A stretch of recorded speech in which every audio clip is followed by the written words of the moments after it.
sur le rapport du régime de retraite par financement salarial de la FTQ. Vous savez, la FTQ a mis sur pied, en 2008, un régime d'accumulation de rente qui permet à nos membres qui n'ont pas de régime à prestations déterminées d'avoir accès à un régime de retraite digne de ce nom. Le régime a connu une progression fulgurante dans les dernières années et nous en sommes bien fiers. Cette année, le niveau d'adhésion permet maintenant l'embauche de 3 employés.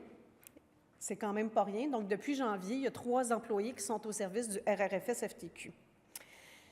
Je pense qu'aujourd'hui, c'est important qu'on prenne un moment pour remercier vraiment chaleureusement et souligner le travail d'Alain Poirier, qui est le président et qui est toujours le président du comité de retraite depuis plusieurs années, et qui, par sa grande implication et avec l'aide du comité du RRFS-FTQ, a permis de faire progresser ce régime unique et qui nous appartient. Vraiment, je tiens à souligner le travail d'Alain. Voilà.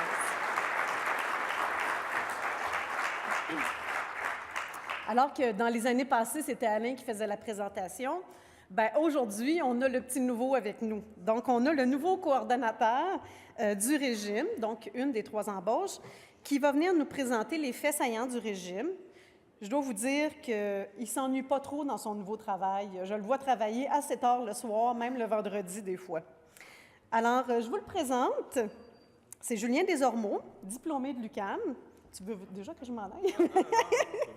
Diplômé de l'UQAM en actuariat et membre associé de la Society of Actuaries, j'ai de la misère à prononcer ça, là. La Société des actuaires, mais en anglais. Bon. Julien a travaillé dans les départements d'impartition de Mercer. Ouais, il a fallu qu'on fasse un petit peu son éducation quand il est arrivé. et de Morneau-Chapelle, et également au département de consultation retraite de Morneau-Chapelle. Alors, bienvenue à toi, Julien, et voilà, je te cède la parole. Merci.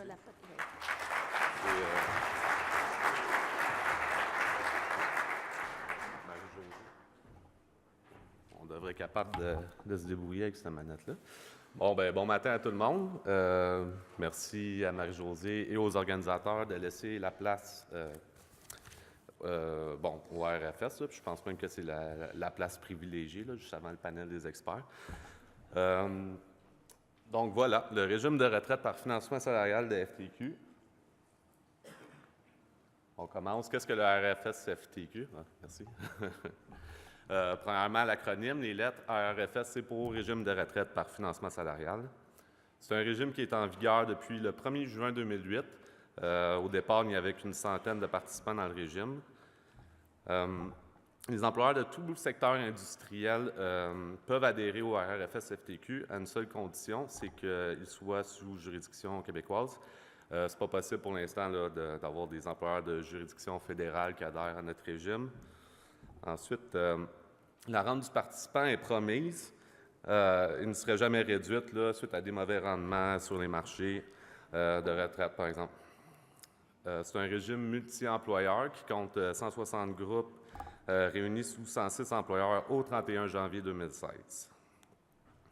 Bref, c'est un régime à prestations déterminées. Ce n'est pas un régime d'accumulation de capital comme un REER collectif ou un régime CED. Lorsque la régie... non, excusez-moi. On continue avec qu'est-ce que le RFS-FTQ. Tous les groupes qui adhèrent à notre régime ont des choix à faire. Ils ne sont pas limités là, à un niveau de cotisation ou à un âge de retraite là, en particulier. Donc, ils vont choisir le niveau de rente et l'âge de la retraite sans réduction.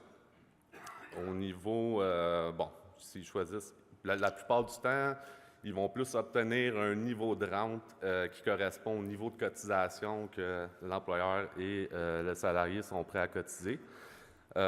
Pour ce qui est de l'âge de la retraite sans réduction, on comprend qu'un régime qui choisit un âge de retraite sans réduction à 60 ans, ça va coûter pas mal plus cher pour la même rente que la réduction à 65 ans. Donc, tous les groupes, là, sauf 2 groupes, en fait, dans le RRFS, ont choisi l'âge de 65 ans. On a un groupe à 63 ans et un groupe à 60 ans.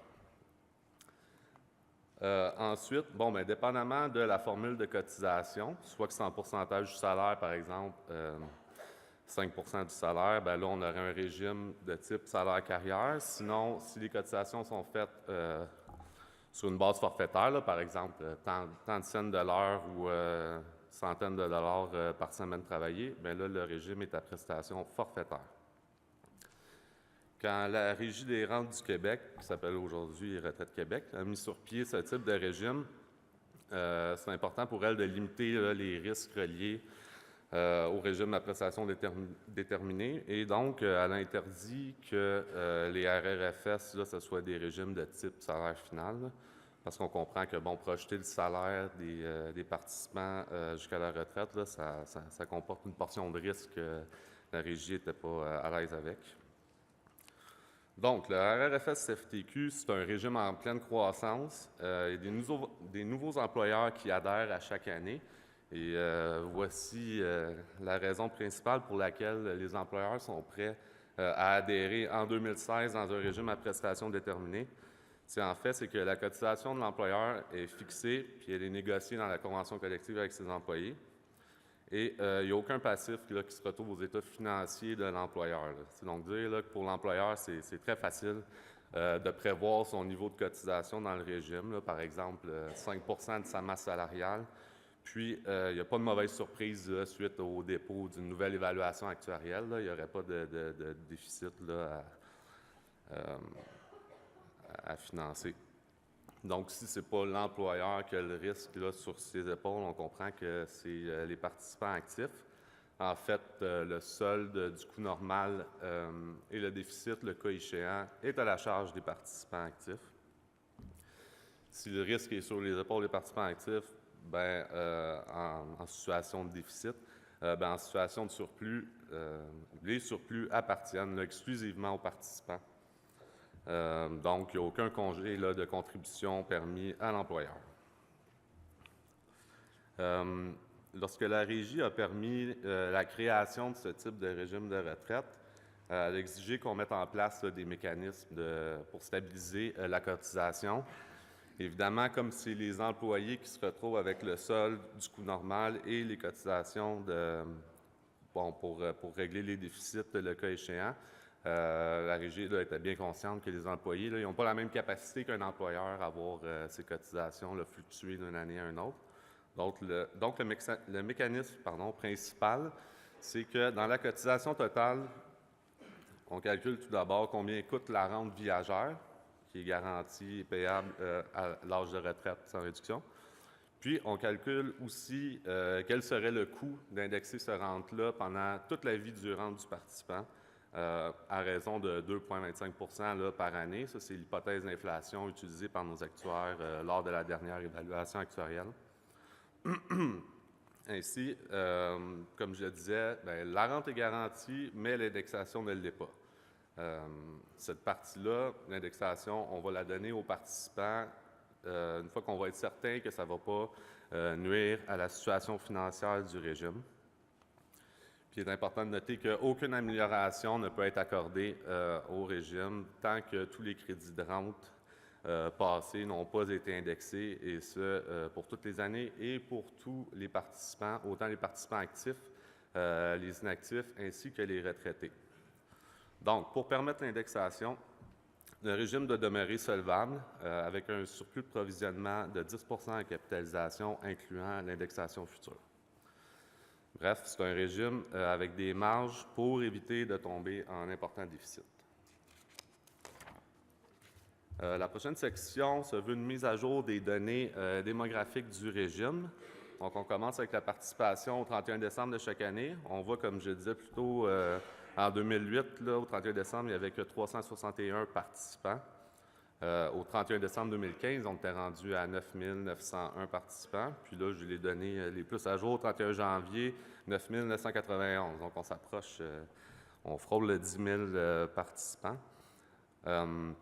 On remarque aussi là, que les années où il y a eu des augmentations les plus importantes là, sont en 2013 et 2014, là, avec environ 2 000 et 3 000 participants respectivement. Dans le prochain tableau, en fait, là, on présente la répartition des participants du RRFS-FTQ selon le syndicat. On voit qu'environ 40 des participants sont syndiqués chez Unifor. Si on regarde la dernière rangée, les totaux, donc sur le 9 991 participants au 31 janvier 2016, on en a 9 585 actifs. Ça représente 96 des participants. 140 participants retraités. Évidemment, c'est un régime qui a été mis en place en 2008. C'est uniquement des participants actifs qui adhèrent au régime. Il faut quand même qu'ils accumulent une rente avant de la recevoir. Puis, donc, on voit là, que le régime, là, le pourcentage de participants actifs est très élevé. Ensuite, je vous inviterai à regarder là, la cinquième ligne, là, N/A. Ça, c'est pas un nouveau syndicat affilié à FTQ dont vous apprenez l'existence ce matin. C'est pour non applicable. En fait, il y a 25 groupes non syndiqués qui font partie du RRFS. C'est principalement des employés non syndiqués de petites villes ou petites municipalités. Pour lesquelles villes et municipalités, là, les employés syndiqués ont à adhérer au RRFS. La FTQ permet là, que des groupes non syndiqués adhèrent au régime, là, avec la principale condition que les employés syndiqués de ce même employeur-là acceptent que le groupe des non syndiqués participe au régime. Donc, 106 employeurs différents. Le prochain graphique que j'aimerais vous présenter, c'est celui qui tient le plus à cœur à M. Alain Poirier. En fait, on y voit là, la répartition des groupes par tranche de participants. Donc, on voit qu'on a 111 groupes qui comptent moins de 50 participants et 23 groupes qui ont entre 50 et 99 participants. Ça encore, c'est les données au 31 janvier 2016. Donc, c'est 134 groupes là, qui, visiblement, là, ce n'était que du RRFS FTQ, sont tous des membres là, qui n'auraient pas accès à un régime à prestations déterminées. Il n'y a pas un employeur, surtout pas aujourd'hui, en 2016, là, qui mettrait sur pied un régime à prestations déterminées là, avec un nombre d'employés inférieur à 100. Puis, je disais que ça tenait à cœur à Alain parce que, comme le disait Marie-Josée en introduction, il a fait du travail acharné depuis même avant 2008 là, pour mettre en place ce régime-là et aussi pour faire la promotion du régime là, et aider les différents groupes à adhérer au régime. Donc, félicitations Alain, c'est une belle réussite. Puis, on voit également que le RRFS FTQ, c'est pas destiné uniquement à les petits groupes. On a 13 groupes qui comptent entre 100 et 199 participants, 10 groupes entre 200 et 499 participants, et finalement, on a 3 groupes avec 500 participants et plus. Donc, en moyenne, on a 62 participants par groupe. Dans le prochain tableau, on présente un peu l'âge moyen des participants par syndicat ainsi que la répartition hommes-femmes. On voit rapidement là, que la moyenne d'âge pour les participants actifs est de 45,5 ans, 64,5 ans pour les retraités. Ça encore, ça revient au fait que c'est un régime qui est assez récent, donc il y a peu de retraités dans le régime et ils sont assez jeunes.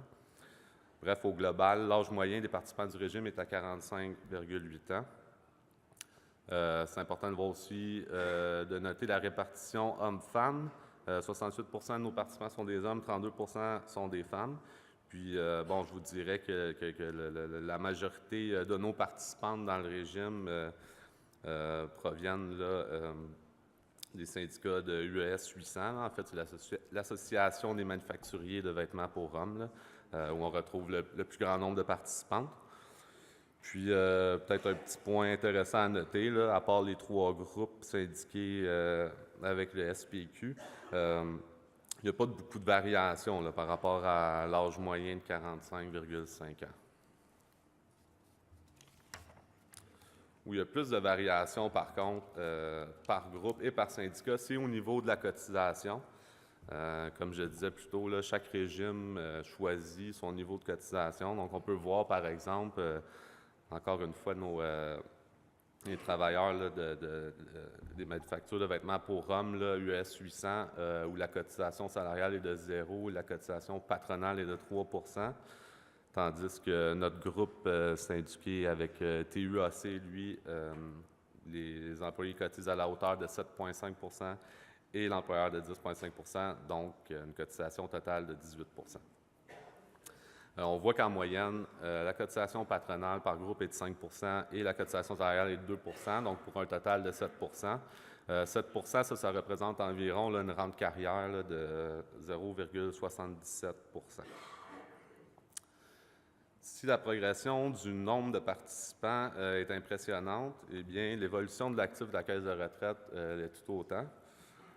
On voit là, qu'en 2015, là, la caisse a quasiment augmenté de près de 50 Et malgré les rendements plus difficiles dans ce début d'année, la caisse de retraite est passée d'un peu plus que 90 millions à un peu plus que 92 millions là, en date du 29 février 2016. Je suis allé voir ce matin sur le site de SSQ, puis en date du 14 mars, on est rendu à un peu plus que 95 millions. Donc, on reprend un peu, on se rattrape un peu sur les mauvais rendements de début d'année. Les fournisseurs de services avec la RFS FTQ, bien, tout d'abord, gestionnaire de portefeuille, gardien de valeur, c'est SSQ, investissement retraite. Il y a les services actuariels SAI Inc. Qui jouent le rôle d'actuaire du régime et d'administrateur externe. Et finalement, comme le mentionnait Marie-Josée en ouverture, depuis le 4 janvier, on est 3 employés pour le RRFS FTQ. Donc, on exécute la majorité là, des travaux administratifs par rapport au régime. Finalement, à chaque année, les états financiers sont audités par Samson Belair, Deloitte et Touche. Je vais continuer avec la répartition d'actifs du RRFS FTQ. Ça n'a pas changé depuis un petit bout de temps. On est investi, la caisse du régime est investie à 40 en obligations, 60 en revenus variables.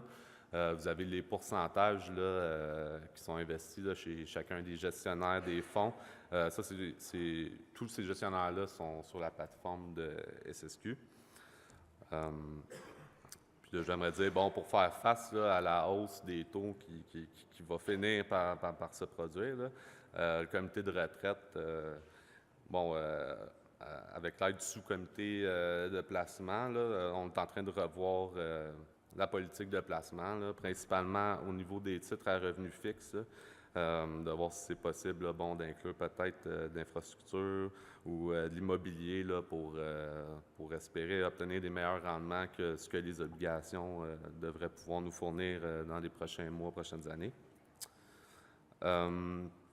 Un autre mot sur la répartition d'actifs. Une caisse, 40 en obligations, 60 en actions variables. C'est assez rare pour des régimes de retraite à prestations déterminées dans les années récentes. La décision du comité de retraite, cependant, a été guidée principalement par le fait que la forte majorité des participants sont actifs, puis il y a encore plusieurs années devant nous avant qu'on aille à payer des rentes importantes, là. On voit ici les rendements bruts annuels des dernières années. Donc, je pense qu'on peut dire que la stratégie de placement pour les dernières années, elle a porté fruit. On a eu d'excellents rendements en 2012, 2013, 2014. Même en 2015, on a été très agréablement surpris en fin d'année de voir qu'on avait un rendement brut de 7,8 Il faut dire qu'au 1er octobre 2015, notre rendement depuis le début de l'année était de 3,8 C'est donc dire qu'on était chercher 4 dans les 3 derniers mois de 2015. Je vais enchaîner maintenant rapidement. Ça, c'est le rendement moyen depuis la création là, du régime, là, donc un excellent rendement annuel moyen brut de 8,7 J'enchaîne maintenant rapidement avec les résultats de la dernière évaluation actuarielle qui a eu lieu au 31 décembre 2013. Il faut savoir que le RFS FTQ, les évaluations actuarielles doivent se faire aux 3 ans, donc la prochaine évaluation se fera au 31 décembre 2016. Rapidement, là, on voit l'explication et la façon dont sont calculés les niveaux de rente par rapport aux cotisations. Là. On voit qu'avec une cotisation salariale patronale combinée de 9,1 % on obtient une rente créditée de 1 % du salaire. Si on y va en montant forfaitaire, c'est le même ratio. Ça coûte 910 $ dans le fond pour procurer une rente annuelle de 100 $. Il faut savoir qu'au 31 décembre 2010, l'évaluation actuarielle précédente, le coût normal, si on veut, là, pour une rente de 1 % était de 8,26 %. La hausse là, entre les deux évaluations, ça s'explique principalement par le changement des tables de mortalité là, qui ont lieu dans les évaluations, en fait, qui sont utilisées par les actuaires depuis le 31 décembre 2013. Puis aussi, on a utilisé un rendement espéré là, un peu inférieur là, pour se laisser de la marge. Donc, on a utilisé un rendement espéré là, de 5,75 % pour calculer le coût normal versus 5,90 % qui était utilisé à l'évaluation actuarielle du 31 décembre 2010. Donc, on avait tellement de bons résultats à la dernière évaluation actuarielle qu'on a été en mesure d'indexer les rentes de tous les participants pour toutes les années, dans le fond, toutes les années créditées, là, de 2008 à 2012. Important de savoir aussi, bon, les travaux se sont faits au courant de l'année 2014, quand l'indexation a été accordée aux retraités. On a versé là, rétroactivement, à partir du 1er janvier 2014, là, les nouveaux montants de rente là, qui étaient payables à nos retraités. Le graphique ici, ça montre un peu là, comment se fait le calcul de l'indexation. Par exemple, si on imagine là, à droite qu'un participant accumule un crédit de rente de 100 $ par année, on voit dans le fond que le 100 $ qu'il avait accumulé en 2012, il a été indexé au taux d'inflation de 2013, donc il devenait 100 $ et 90 sous. Le 100 $ de 2011, lui, il était indexé au taux de 2012 puis de 2013, donc il a été augmenté de 2,72 %. Et finalement, le crédit de rente de 100 $ qu'un participant avait accumulé en 2008, lui, dans le fond, indexé au coût de la vie jusqu'en 2013, la rente était rendue maintenant là, de 107,82 $. On va poursuivre avec les fameux ratios actuariels. On commence, ratio actuariel de capitalisation sans indexation. Ça veut dire, quand on regarde aujourd'hui, puis on peut se placer au 31 janvier 2016, c'est la donnée la plus récente qu'on a, pour payer, en fait, toutes les rentes qui ont été promises à nos participants. Puis ces rentes-là, là, ça inclut aussi l'indexation que je viens de vous parler. Là. Une fois que l'indexation est donnée à des rentes, là, ça fait partie des meubles. Là, on ne peut plus toucher à ça. Donc, pour chaque dollar qu'on a promis dans le régime, au 31 janvier 2016, il y a assez d'argent dans la caisse pour payer la rente. Puis on a même un coussin là, de 86 %. Là. Donc, c'est 1,86 $ qu'on a pour payer la pièce promise. La deuxième série de ratios actuariels, ici, là, on inclut l'indexation future là, à hauteur de 2,25 %. Donc, on dit les rentes promises aujourd'hui, si on les indexe à 2,25 % jusqu'à la retraite et jusqu'au décès là, du participant, l'indexation se fait et avant la retraite et après la retraite sur les crédits de rente. Là. On aurait 1,13 $, 1,14 $ pour chaque pièce promise. Là. Donc, le régime est en excellente santé financière à ce niveau-là. Puis finalement, un peu, je dirais, le mouton noir, là, le degré le ratio de solvabilité, là, qui a été grandement affecté, entre autres, là, au mois d'octobre 2015 par l'utilisation de la nouvelle table de mortalité. Lui, là, en date du 31 janvier 2016, il est rendu à 90,8 %. C'est donc dire que s'il y avait eu une évaluation actuarielle au 31 janvier 2016, on n'aurait pas pu verser l'indexation là, à nos participants malgré les très bons ratios là, de capitalisation. Là. Puis c'est la raison pourquoi M. Alain Poirier là, va rencontrer là, dans les prochaines semaines Retraite Québec là, afin que la solvabilité n'ait pu être financée là, par le RFS-FTQ. Puis on ne croit pas qu'on va avoir de la difficulté à obtenir ça, étant donné qu'il n'y a plus un régime au Québec qui va devoir payer la solvabilité. Le comité de retraite, donc, Marie-Josée qui siège sur le comité de retraite et qui a présenté Alain Poirier, président du comité de retraite.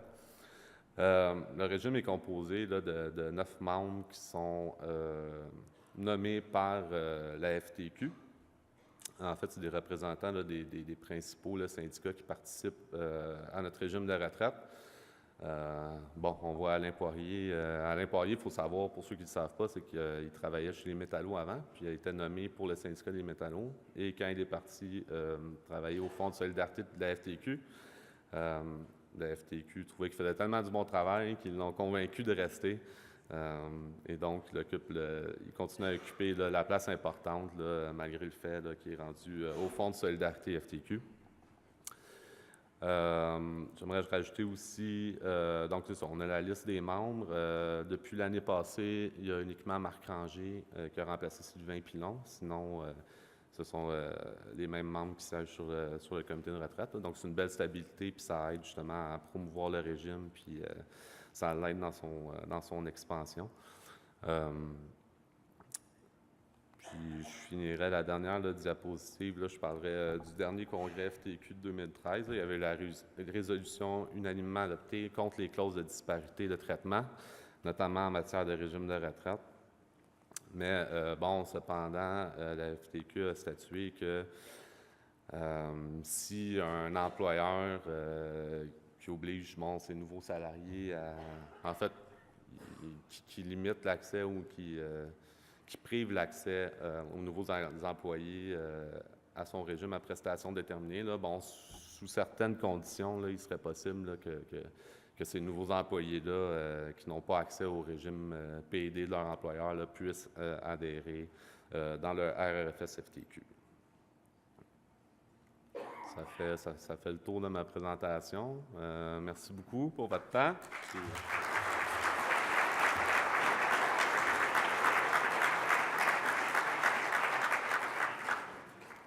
Je ne sais pas s'il y a des gens qui ont des questions. Merci.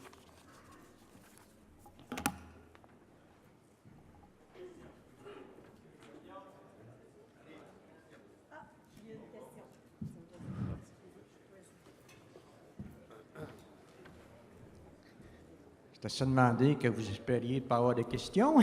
Ah, pardon? C'était ça demander que vous espériez ne pas en avoir. Ah, non. Ben, ça dépend c'est quoi votre question. C'est une blague. André Fleury, retraité, regroupement des syndicalistes à la retraite. Donc, je suis un peu soufflé par votre exposé que vous venez de faire. Là, vraiment, je suis impressionné. J'aurais 2 petites réactions. Par rapport à la cotisation, une moyenne, là, 5 employeurs, 2 salariés, ça fait 7 au total. La loi sur le régime complémentaire permet un maximum, autant que je me souvienne, de 18 Comment vous faites pour fonctionner avec ça? Là? Je suis pas mal impressionné. Là. Ça, c'est ma première réaction. Okay. Est-ce que vous voulez que je vous donne la deuxième tout de suite? Ah non, je vais répondre à la première tout de suite. Ça va être, OK.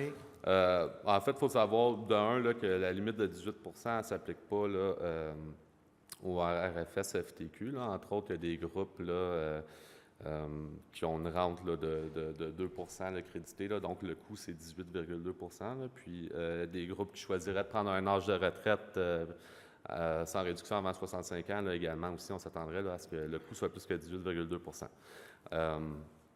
Pour répondre à votre question, en fait, le crédit de rente qui est accordé aux participants est en fonction là, de la cotisation qui est versée. Là. Donc, je veux dire, la mathématique est là. C'est sûr que nous autres, de préférence, on préférait que chacun de nos groupes verse des 10, 12, 15, 18 dans le régime, là, mais c'est pas la réalité de la plupart de nos groupes. Là. Par exemple, si on revient là, au groupe syndiqué US 800, là, la cotisation est de 3 le total versé par l'employeur. On est conscient aussi là, que c'est pas, je veux dire, c'est pas suffisant là, dans ces cas-là là, à assurer une retraite, là, mais disons que c'est un gros minimum. OK, ce que je comprends, c'est que finalement, la rente est en fonction de la cotisation qui est payée, donc c'est une rente pas très élevée. Exactement. L'autre question, que vous avez ouvert la possibilité éventuellement à investir dans les infrastructures. J'ose croire que vous ne pensez pas au PPP là, quand vous pensez à ça. Ah là. non, non. Puis en fait, là, on a eu, juste rapidement, là, il y a eu une première rencontre la semaine dernière, je crois, là, du comité de placement. Là, puis disons que pour l'instant, là, on est en train de regarder quels sont tous les types envisageables là, d'investissement. Parce qu'il faut comprendre là, que les obligations, on ne s'entend vraiment pas à ce que ce soit encore une bonne stratégie là, d'investissement. Là. Donc, on est en train là, de faire le tour de tout ce qui s'offre, là, mais assurément, là, la politique de placement là, elle va être en fonction là, bon, des idéaux là, de notre régime. Là. Qui exclurait les PPP. Je vais dire oui. Là, Alain me fait des gros yeux, mais bon. C'est ça. Moi, je décide de rien de toute façon. Hein. C'est le comité de retraite qui va choisir. OK.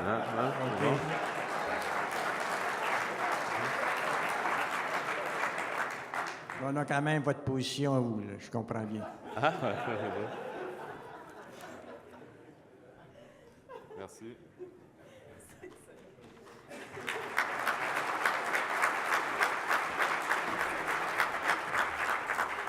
Merci, Julien, tu t'en es bien tiré politiquement, main de maître. Alors, c'est sûr que la présentation sur le RRFS... Ah, Claude! Mais là, tu veux-tu Julien ou tu veux qui, là? Non. C'est un commentaire que tu veux faire? Parfait. Oui, Claude Grenier, fonds FTQ. Je fais des présentations dans les milieux de travail lorsque c'est demandé pour présenter le RRFS FTQ. Et ça me fait un grand plaisir de le faire. Je veux juste passer un commentaire sur la cotisation. Vous avez vu les moyennes, puis effectivement, pour des gens comme nous qui ont des conventions collectives depuis un maudit bout et des régimes de retraite, c'est sûr que la cotisation est plus élevée. Le RRFS FTQ s'adresse à des nouveaux groupes qui, bien souvent, l'employeur ne versait aucune cotisation dans quelque régime que ce soit. Alors, évidemment, on part de rien. On part de rien et on négocie. Et dans quelques années, ces gens-là, au fil des négociations, comme ça a été le cas pour nous ici, ils auront un régime de retraite avec une rente plus élevée. Alors, c'est pour ça que dans les moyennes que vous voyez, elles peuvent sembler petites, les cotisations, mais pour ces groupes-là, c'est une avancée importante de leurs conditions de travail d'avoir un régime de retraite qui paie des rentes, c'est-à-dire un régime à prestations déterminées. Voilà. Merci, Claude.